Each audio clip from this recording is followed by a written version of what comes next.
राजकनिका पानीय जल पाई हंतसंत ग्रामवासी केन्द्रापड़ा जिला राजकनिका ब्लॉक जयनगर पंचायत एंडुलापुर ग्रामर 6 नंबर वार्ड रे देखा देथिबा पानीय जल समस्या को नहीं साधारण रे असंतोष देखा देछि। ग्राम रे प्राय 70 परिवार 400 ऊर्ध्व लोक बसवास करती 3 वर्ष हेबो अचल होई पड़छि गार एकमात्र नलकूप फल लोके पोखरी पानी व्यवहार करुछंती फल गार कुनी कुनी पिलांक समेत वृद्ध वृद्धा माने विभिन्न रोग रे आक्रांत होउछंती। ये पानी पिया द्वारा बहुत समस्या होउची रोग होउची पिलांको काछु कुंडिया भल मंद दुनिया रकम रोग होउची वृद्ध लोक मानक भी होउची आमे माने सिना बड़ लोक टिके ताको एडजस्ट करिकी कि औषध खाइकी ये करजु पिला माने तो सही पारु नांती विभिन्न प्रकार रोग होउची रोग वाला कहले हे जिबु जिबु बुझिबा बुझिबा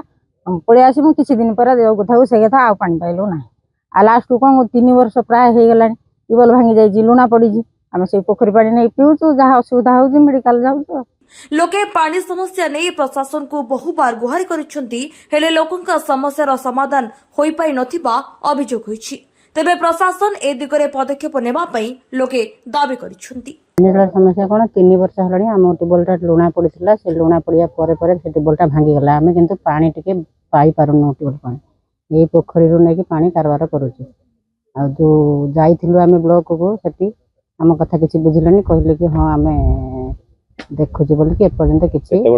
पोखरी पानी पीलुणी आसिक 3 वर्ष पाखा अभियोग कर प्रशासन से बिल्कुल शुणुना।